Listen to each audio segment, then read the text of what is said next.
Rabbit Hole Roundup, episode 110. In a crazy world, protect your peace. So guys, in today's edition of the Rabbit Hole Roundup, of course no more football, which is very sad. What is this salty discharge? Oh my God, you're crying. But the knob and the whole craziness going on in the world has definitely been dialed up a lot. Which, if you've been around long enough, seems to happen like every few years. The controllers, or whatever you want to call them, love to shove all these events like right in our faces and force us to choose a side and like force us to be divided amongst each other. Well, now you go to hell! No, you go to hell! So I have some clips like I want to share like to hopefully calm down some of this craziness, because fighting with each other isn't going to solve anything, and honestly it's not good for us like or our mental health. So I feel like it's important to remind us of some of these things to hopefully help like keep you guys grounded during these tough times. And just as like a quick note, I'm going to do my best to keep this like as apolitical as possible. And hopefully you guys can like understand like the intentions behind what I'm saying. Then furthermore, I'll be sharing a post coming from Mike Posner, talking about like the biggest lessons he learned at 37, which like he wishes he would have known at 27 years old. And some of these are health related, mental health related, mindset framing, having perspective. So like these lessons I believe like super helpful for everyone. And then following that, I want to talk about like some of the Super Bowl players from last week's game, but like not actually talking about like the game itself because like I already covered that in last week's episode. But I want to talk about like some of the healthy habits coming from Mack Hollins, receiver from the Patriots, which may seem like out there to some. It's all politics, but he's a rebel. But these are actually super great healthy practices that like I follow myself. And I also briefly want to touch on like the mindset of Sam Darnold, Super Bowl winning QB. And then following that, we can do our whole sports segment, NBA talk, NBA All-Star news, and whatever other interesting stories like I find. So anyways, without further ado, let's dive deeper now. Rabbit hole time, let's go. This is your last chance. After this, there is no turning back. And I show you how deep the rabbit hole goes. What's happening, guys? Welcome back to the channel. I'm Jared Weiss. If you guys didn't know that, it must mean that you're not subscribed to the channel, so you know what to do. Hit that subscribe button, make sure to leave a like, drop a comment, let me know your thoughts in the video. Follow me on every platform, and if you guys haven't done so already, make sure to check out my book, Fight Through It by Jared Weiss. All the links to purchase it are on my website, which is jaredryanweiss.com. That's JAREDRYANWEISS.com. Buy the book, support me, and make sure to check out all the awesome shirts in there as well. Every shirt has been designed by me, every shirt is made of 100% organic cotton, so any support at all, as I'm always saying, would be very greatly appreciated. So let's dive deeper into this rabbit hole now. So to start things off in this episode, I have a clip like I want to share about like the craziness going on in the world and on social media, and like I think this guy brings up like some really great points that all of us need to hear. Let's go back to posting pictures of our food on the internet. We tried opinions. It's not working out for us. You don't want to hear another person's opinion. You just want to assume everyone's got the same exact one as you. Let's go back to a badly lit picture of a dinner. It was fun. It was like a magic eye. What is that? Ew, look what they eat. Ooh, maybe I'll go there.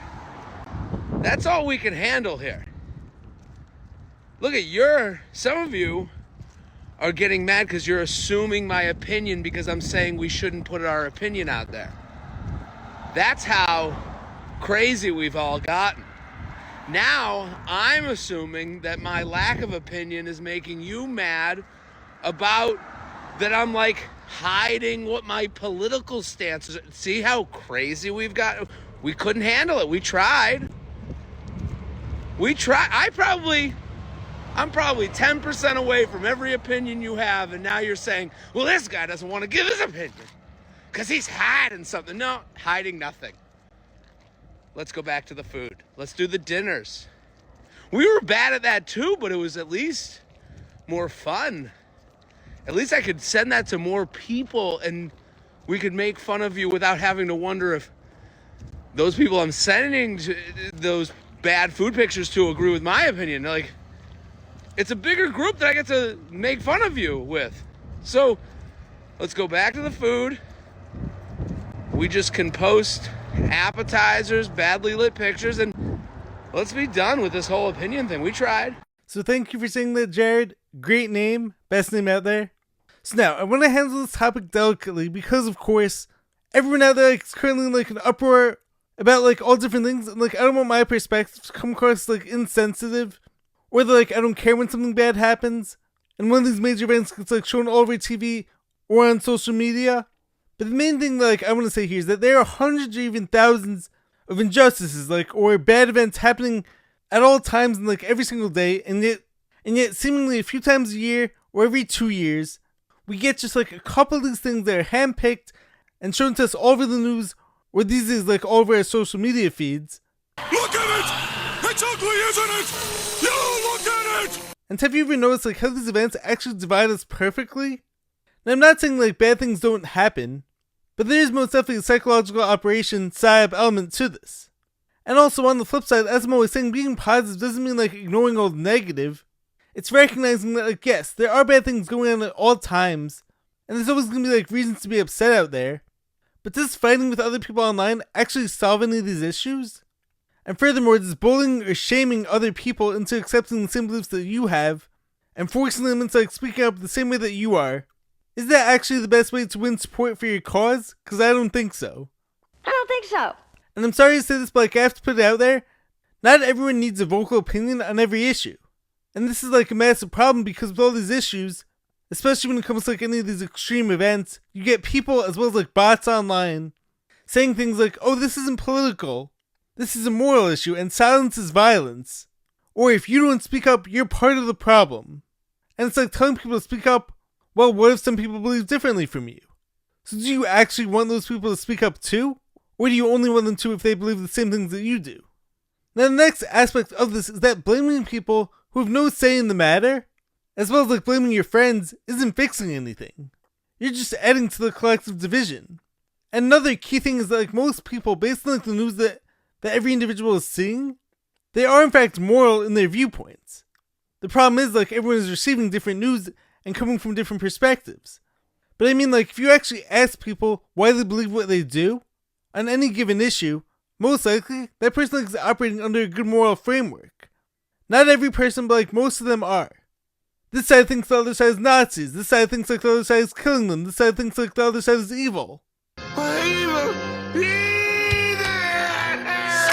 And this is my issue when it comes to turning issues into moral versus immoral. You're not looking at the nuance and the gray area. So therefore, when you say things your silence tells me all I need to know, or you're evil for not agreeing with me, you're shutting down the whole conversation, which is very problematic. There's a reason why most of us get along really well in real life. And I'm someone who, generally speaking, loves social media. I do think there's so many great aspects to it, but when you have people arguing and spreading hate amongst each other, you're not helping the cause. I got a lot of problems with you people. And this is why, of course, the people who are at the top love to shake the jar, so to speak, and only show people who are on the fringe of all sides. Because when you think to yourself, oh, everyone in this group, or everyone in this religion, or everyone in this political party, or whatever the case may be, they all believe this. Well, then you're not even going to talk to them because, of course, there's no argument there. And look, I used to be someone who spoke all about politics and conspiracy theories in this effort to hopefully empower people with what I believe to be the truth. But once I reached a certain point, I realized if I kept going with that, I'd actually be feeding the division and arguing with people online, when doing that isn't helping people, which is of course my whole goal from the start. So if you're someone who believes in something strongly, even if I disagree with you, I will totally support your right to get involved. But I see people online who are saying things oh, this person must be evil, or this person's a coward, because this person always speaks up on this, but won't get involved in this issue. But once again, what I've discovered is there's a million bad things happening at all times, so you could be well, how come you didn't speak up when this happened? But one super powerful thing I realized is that me protecting my peace and keeping my energy positive is actually way more valuable than fighting with people online. So don't mistake me not joining in the whole craziness for not caring or quote-unquote being privileged as I've seen some people talk about online. But I'd rather be the change that I wish to see in the world, and I believe doing that is my best way of making the changes to ultimately make the world a better place. And of course, every so often I may come across an issue that I'm super passionate about. But there are other great ways to create change, because as Gandhi famously said, an eye for an eye will make the whole world blind. And to bring this point home, if you guys really want someone to be mad at, stop looking at your neighbors and the people who are just minding their own business. Because it almost reminds me of the whole SpongeBob episode, where everyone like goes after the lifeguard for no reason because everyone's just like mad instead of like going after Bubble Buddy. Hey, see? We tipped something over! Get the lifeguard! Don't waste this senseless violence on him! I don't claim to know who actually controls the world and like who's pulling the strings, but I do know like that generalizing and making these blanket statements isn't helping anyone, and like I also know that I have a lot more control over my life than I do like any of these external circumstances and any of these like crazy events, so that's gonna be like where I place my focus. If you want to be someone like who makes political statements or follow whatever pre-approved messages the people on the news tell you to say, fine, but like don't bully people who don't do what you do. The real difference though, like in all these events, will start at the root cause, which comes down to how we treat others and all like the inputs that go into it as far as like what we're actually putting into ourselves. But as Andy Frisella always says, personal excellence is always going to be the best rebellion. And also, one universal principle is that you can promote what you stand for without putting others down. So speaking up when you feel called to do so is one thing, but being pressured by the mainstream media or by friends, that's not authentic, and like not everyone has to be political. It's like, for instance, I saw like some people out there trying to make Jelly Roll into like the enemy because he didn't want to make any political statements at the Grammy Awards. But I'm just like, bro, this guy is a singer. He's no say in the matter. And also, I could guarantee you he's helped so many more people change their lives for the better than most of you ever will. So he's not your enemy. And it's like, knowing all this and knowing how like the mainstream media is only going to cover the most negative news stories, this is why like I'm always trying my best to cover the most positive things. All the things like the men that make the whole news cycle, it's not that I ignore the bad. I'm aware of all of it. I try to keep like a healthy awareness of it, but this is like how I choose to be the change that I wish to see. And also like truth is often found in the middle or in the gray area. It's so often not actually one side or the other side. But the controllers are always going to love to like pit us against each other.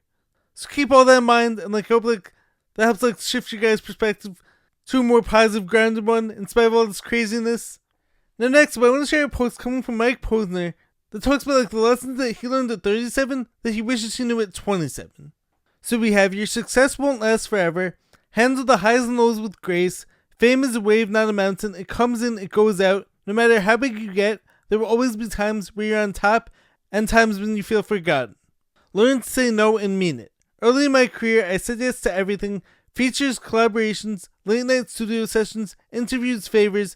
I spread myself so thin that I was on stage sick, struggling to hit my own notes. Say yes to what truly matters, say no to the rest. And don't just ghost people, say no clearly, kindly, and quickly. People will respect you more for it. Take care of your health. Your health is your greatest asset. Protect it like your life depends on it, because it does. Sleep 8 hours every night. Cut out alcohol from your life, it's poison. Train like an athlete and eat real food. The myth of the self-destructive artist is just that, a myth. You don't need to be broken to make great art. Take care of yourself now and you'll still be creating in your 50s, 60s, and beyond. Don't use your audience to fill your void. If you have unhealed wounds, you might be tempted to use your audience as validation. Don't. That's manipulation, not artistry. Get right with yourself first so you can give from a place of abundance, not need. Experience the world outside. I toured the world and barely saw it. I played in Sydney without seeing the Opera House. I landed in Tokyo and never left the hotel. One of my favorite memories isn't from a stage. It's from visiting a driver's home in the slums of Mumbai. Then, go outside every morning. Jet lag, bad sleep, or just feeling off. Sunlight in your eyes first thing in the morning helps reset your body. If you can't put your bare feet on the ground, it sounds simple but it works. Know your business. Know everything about your business, your craft, your art, your work. No one else is going to do it for you, and no one's going to care about your money like you do. Prioritize your mental state, always. If you think happiness comes after success, you'll be chasing it forever. Happiness is a daily choice.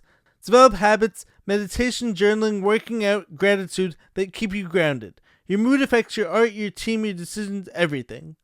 Find good mentors and references.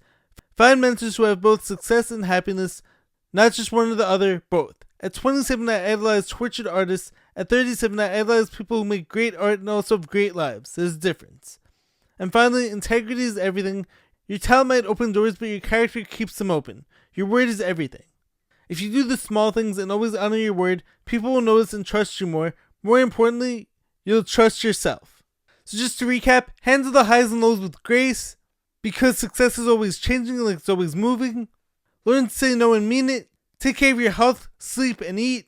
There's of course the myth of the self-destructive artist. Don't use your audience to fill the void in you. Experience the world outside and go outside first thing in the morning. Know your business, prioritize your mental state, journaling and meditation are keys. Find good mentors and references. And integrity is everything. So let's go through these one by one. First up, handle the highs and lows with grace. This is key because whenever you're controlled by the numbers and not your message, you essentially sell out and will do anything to keep those numbers high. But a way to be fulfilled long term is to be loyal to your message and to your overall purpose. This is of course an issue for a lot of content creators and musicians and creators out there. Whenever these people go viral or blow up fast and then have that taken away from them quickly, they realize that they have to do crazier and crazier things to get back to the high of those numbers, but it usually leads to a major crash out. But if you understand and accept there's going to be highs and lows, and you're not going to let these affect your awesome work, you're going to be way better off, I believe. Next up, this is super hard one for me, as a people pleaser, but I do think maybe unconsciously I have gotten better at it, which is saying no, and of course meaning it. Now I'm someone who's never had an issue with saying no to drugs or alcohol, but maybe sometimes I'm too available for people, and even the ones who aren't always there for me. So I do agree that having boundaries and saying no when something isn't right for you, and of course only you can be the judge of this, but you and I do have to be able to say no to people. Number 3, of course I'm big on this one, which is take care of your health, which means prioritizing how much sleep you get and all the food that's going into your body. Your inputs are largely under your control, and you can't put a price on good health. Now of course, healing from a life-threatening illness, this has taken on a whole new meaning, even as someone who always did prioritize my health. But ever since 2014, I could speak to this whole concept of it's not even a choice for me anymore. But honestly, all of us need to live this way at all times, because without your health you have nothing. So even if that means buying organic and spending some extra money, or going to sleep at a good time, and of course working out and moving your body a lot, these should be seen as non-negotiables, because of course your body is going to be your vehicle, and with any goal that you have, without a healthy body, it's going to make achieving it infinitely harder. And of course he's so right about the whole myth of the self-destructive creator or artist, and for a time I could relate. For a period of time I used to believe that sleep was a waste of time, and that rest was bad and unnecessary, but that's actually a myth that's going to take you further away from your goals, so getting proper rest is going to give you way better results. Next up, getting outside and getting morning sunlight every morning are key as well for your circadian rhythms, and grounding yourself and relaxing your whole nervous system. So once again, this is another non-negotiable of mine. And of course some of us don't have tons of time to go outside every day, but even if it's just a walk for a few minutes, try as hard as you can to make that part of your daily routine. Another lesson that he mentioned was not using your audience to fill your void. And I would also add to this, not using others, whether relationships or friends, to fill your void either. Now I'm not saying we don't need people, but remember that they have to be the right ones. So this is also why I believe that one of the most important things for everyone to do is to first be comfortable and be able to be happy alone. So that this way you never have to settle for just anyone, and no toxic relationships, and no needy ones. And once again, this goes for your fans or for the people who are in your life. Of course, we already spoke about health, but of course I'm all for mental health and meditation and journaling. These are some amazing habits I do every day too. And finally, know your business, as well as find good mentors and references. Now, especially in this current day and age, this is one of the best things about social media and YouTube and podcasts. Every answer that you're searching for is out there, so there's no excuses anymore for not learning all the aspects of whatever your business may be. The more you know, the more power you're going to have, and the less you're going to get manipulated. And of course, integrity and sticking to your word is everything. I fully agree with that. It may not be flashy or popular, but it is going to attract and keep the right people around.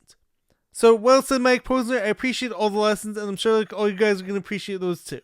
Now next up, sticking with this idea of protecting your peace, I have a clip coming from Izzy Friedman, which talks about how to clean up your social media feed. Let's watch together.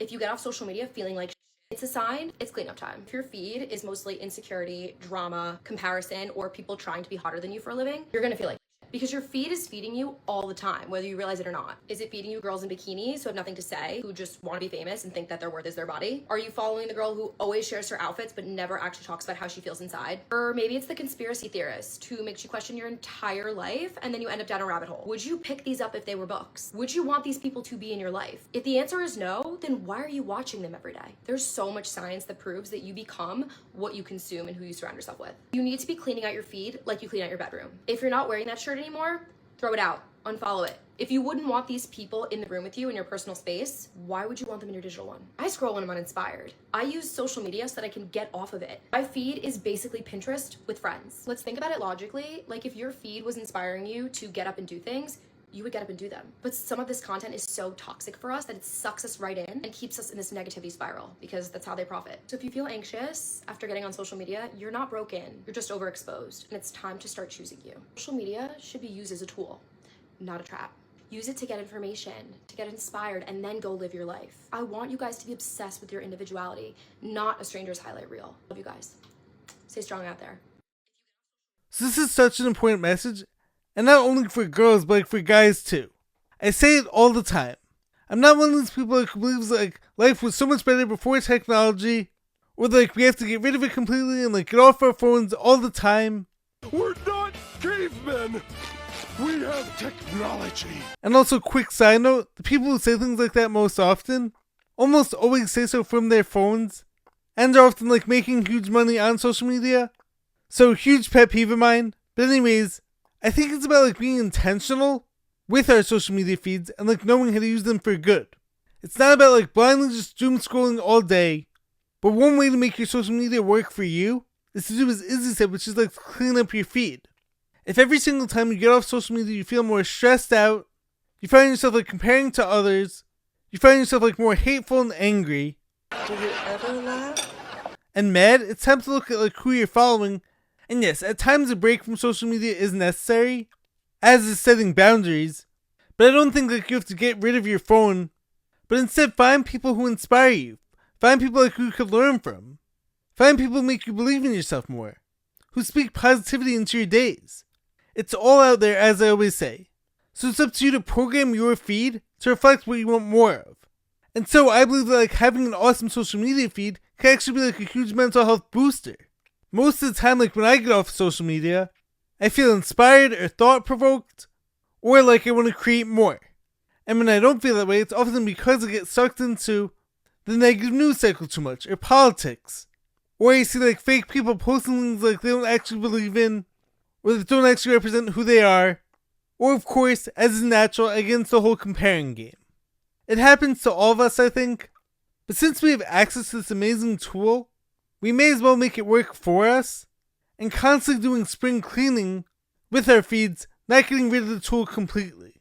And once again, to reiterate my message from before, it's not weak or privileged to protect your peace by getting all the negativity and fighting off of your feed. It's not wrong of you or weak of you to stop getting sucked down all the hate and division from the news cycle or the drama and comparison with your friends. It's actually a strength to do this because the better off you are, especially mentally, everyone around you is going to benefit from its positive energy too. And that's how you start a whole positive chain reaction. Peace within will lead to peace without. Now finally, before diving into this week's sports recap, I want to talk about Mack Hollins' habits, as well as like Sam Darnold's inspirational story, referring back to like two players who were in the Super Bowl last weekend. Now first off, starting with a Super Bowl player who was on the losing side, but like did in fact catch a touchdown pass, we have Mack Hollins. So like I read an interesting article talking about him and like some of his healthy habits and beliefs, and I have known this for some time now, but we actually share many of the same beliefs on health and nutrition, and what we believe to be like the truth on some of these topics. Yeah, there is the possibility that you've gone right out of your mind. So I want to highlight some of these habits, because I believe like some of them can be useful for everyone. Now first off, his big one is grounding. Now you don't have to be like as extreme as him and like go barefoot everywhere, but first thing in the morning, it's so beneficial to get your feet on the ground touching grass, because doing this actually absorbs electrons from the earth, and it also like offloads EMF or dirty electricity. And of course, I know like a lot of people out there are just going to claim like this is like some wacky conspiracy, but there is a ton of science to it also. And this has also been like a hot topic with the 49ers and their whole practice facility, being right by a cell tower, and like there's a theory going around that like this might have been a factor in so much of the team getting hurt this season. Now, as you know by now, once again, I'm not against technology. I think it can be used for great purposes.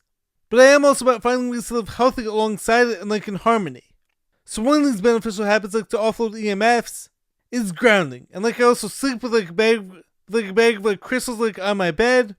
And I also have like a Somavedics device in my house, which is like supposed to harmonize like all the non-native frequencies. Now once again, I'm not saying like any of you guys like have to go this far, but it is a factor to our health in this current day and age. So like I'm all for grounding and like grounding technology. And also like during the winter, even just like being outside and breathing in the fresh air, for as long as you could stand, is beneficial. I'm so cold that I'm shivering. And it's going to give you many of the same benefits. Furthermore, in this article, like I also totally agree with like how he said that whether you're a vegan or a carnivore, or somewhere in between, the main thing is cutting out processed foods. Processed foods not only have toxins and pesticides, but they are also like often very addictive. And this is like a huge reason why I believe so many people out there have trouble with losing weight. So much that like is due to like these addictive chemicals, which is going to lead to like unnecessary cravings. You don't eat Oreos the way you break them open. And I'm also all about wired headphones as opposed to wireless. Sticking with the whole reducing Bluetooth and like reducing non-native EMF exposure. And I'm also like a big proponent of raw milk too. Shout out to Miller's Biofarm. So if you actually do the research and like get it from a high quality farm, the health benefits and like nutrition from raw milk is unmatched. So awesome stuff from one Super Bowl player. And now from the winning side, like I briefly want to touch on Sam Darnold's story. So he went from seeing ghosts with the Jets and having to bounce all around the league, almost being out of the NFL. But as like the main thing he said during his Super Bowl post-game interview, he never gave up belief in himself. And that's why he's the Super Bowl champion now. So like I love stories like this, so kudos to Sam for never giving up on himself. There's so much like all of us could learn from this. Anyways, on to this week's sports recap, let's go now. So now, the main focus of this week's sports talk is going to be on NBA All-Star Weekend, my thoughts and like how to improve it. So let's go event by event. Of course, the official start to All-Star Weekend is always going to be the celebrity game. And there were in fact some solid players in it this year, like you had Jason Williams, aka White Chocolate, you had Taco Fall, Jeremy Lin, Insanity. But let's get into the more important stuff. So starting with the 3-point contest, so like of course in today's NBA, this is the current highlight of all the All-Star events, and like I don't love it. I mean, don't get me wrong, I'm all for 3-point shooting, but the dunk contest should always be like the most exciting event of All-Star Weekend. But anyways, I love the format, I love the whole Moneyball rack, I love the whole 2 deeper shots for more points, and the contestants overall were great. The finals, of course, have rookie Concanoopal, who had an insane start to the contest, but he got the whole contest rolling with like 27 in round 1. Then, of course, you had Devin Booker and Damian Lillard. And, of course, Damian Lillard ended up winning it all.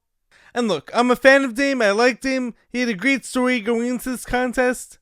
But as I also said last week, I still don't like the idea of like someone who hasn't played in the NBA game all season winning the 3-point contest. It just like doesn't feel right. It's like, why not just put like anyone in at that point? But anyways, I can't deny Dame's talent and his shooting ability. So, he took the crown. The next All-Star event following that one was the Shooting Stars contest. I guess they got rid of the skills challenge like after last year's whole debacle with Wemby and CP3 like throwing the ball away to cheat the contest. But not gonna lie, the Shooting Stars contest was actually pretty solid.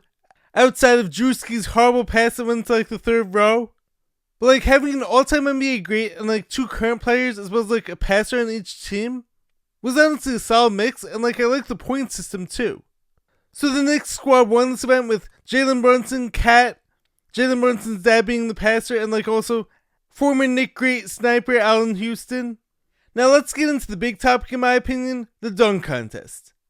I don't like to be a hater, that's not my style. Of course all these guys like work hard. So I'm gonna try my best to say this nicely.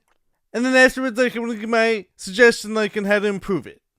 So on the positive side, there were actually a few good dunks in this contest. I mean, like Keyshawn Johnson going over E40. Carter Bryant also had like solid 360 windmill. And he also got up on like a high between the legs dunk. But like Jackson Hayes' dunk was incredibly embarrassing. Possibly even like one of the worst dunk contest dunks of all time for a 7-footer to do that. And of course, one of the highlights was Jace Richardson almost got a concussion like after he hit his head on the backboard. Overall, this was a very weak contest, but I think it mainly lacked creativity and showmanship. I mean, like, honestly, the only one who had any showmanship at all was Keyshawn Johnson, the winner. But this contest, and like, I personally really miss Mac McClung. And the crazy thing was, like, afterwards, Mac actually put out like his own show online, because of course, like, other players were dunking him in the contest, which is like so ridiculous. And anyways, all of his dunks were actually way better than like all the dunks in the actual contest. I mean, like, going over someone, inverting his arm, and then like he had like a toe tap dunk. He had a dunk where like his passer put the ball like between his legs after he jumped, and like he reversed it and dunked it backwards. So I've heard some people out there, some people like who don't know any better, who are saying things like, there's no good dunks out there left to do. But any pro dunker like Jordan Kilganon will definitely laugh at that, as would someone like Mac McClung. So of course, if you want to focus on like the unrealistic solution, get all the NBA stars to do it. Bring back Aaron Gordon and Zach LaVine. Get Ja Morant and Zion in it. Try to get LeBron in it. Anthony Edwards. But unfortunately, for some reason, it doesn't look like that's going to happen. I don't know why.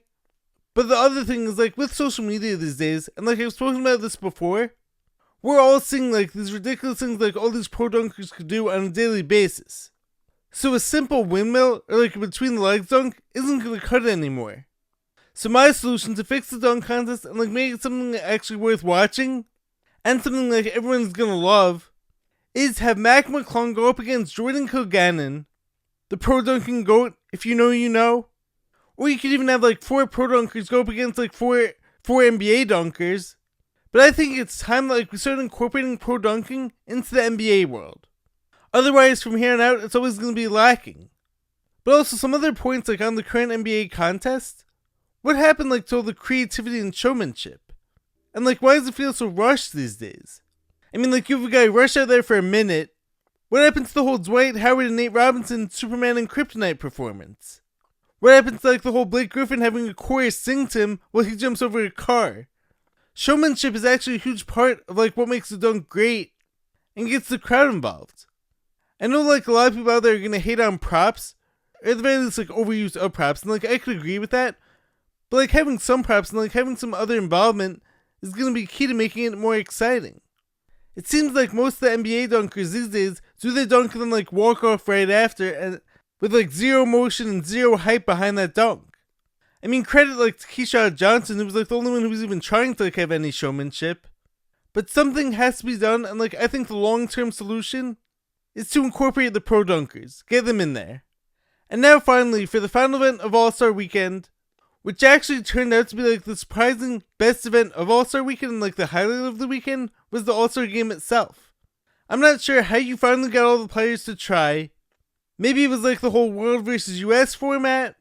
Maybe it was having guys like Wemby and Edwards to set the tone. Maybe it was like realizing that if you don't have a good All-Star game after having a rough dunk contest, they're actually going to consider doing away with the whole thing. Well, whatever it was, from what I saw, this was actually the most competitive All-Star game I've seen in recent years. And plus, like, there weren't all these 20-minute concerts in between games, all that nonsense. But by the way, speaking of performances, I actually love Ludacris' performance on the first night of All-Star Weekend. Great song choices and like a great performance in my opinion. Anyways, you had one team of the old heads, who was Team Stripes if I'm not mistaken.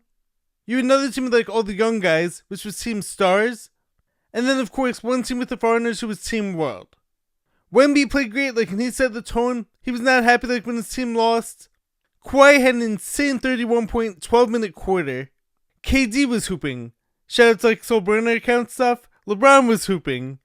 The defensive effort was solid, and like shots were actually being contested. This wasn't just like fast break dunk after fast break dunk. So 3 out of 4 of these games were fantastic, and like the only one that wasn't was the final game. But this wasn't due to the lack of effort, this was actually due to like tired legs. Because of course the old heads seemed like they'd been on the floor for 3 straight games. And I've actually been playing like the super competitive high level runs recently with my brother and like some of our old teammates. And so like what I've noticed is that like by game 4 or 5 usually, you start to get like some tired legs. So I know what they feel like and look like. From what I can see, the old heads team wasn't just like not trying. They just simply didn't have anything left in the gas tank. While the young bloods team took advantage of that, like and ran them right off the court with guys like Tyrese Maxey and Edwards. So as much as like I would love for the NBA to go back to the whole East-West format, for whatever reason, this format worked this year, and it could be the start of something new and positive. Anyways, let me know your thoughts on All-Star Weekend. Did you like it, not like it? Criticisms, positives? And one final note, shout out to Justin Verlander, one of my favorite pitchers like from this past year in the MLB. He's going back to the Tigers, and I love this move. He's joining like a rotation stacked with like Framber Valdez, of course Tarek Skubal. Then you also have like Jack Flaherty and like Mays. That seems going to be tough to beat. Anyways, let's finish the video now. Anyways, I hope you guys enjoyed the video. I hope you guys enjoyed all the topics. Let me know your thoughts in the comments below. If you guys liked what you heard, make sure to leave a like, drop a comment, subscribe to the channel. I will catch you guys next time. Stay positive, stay hustling, stay grinding. Catch you next time. Peace.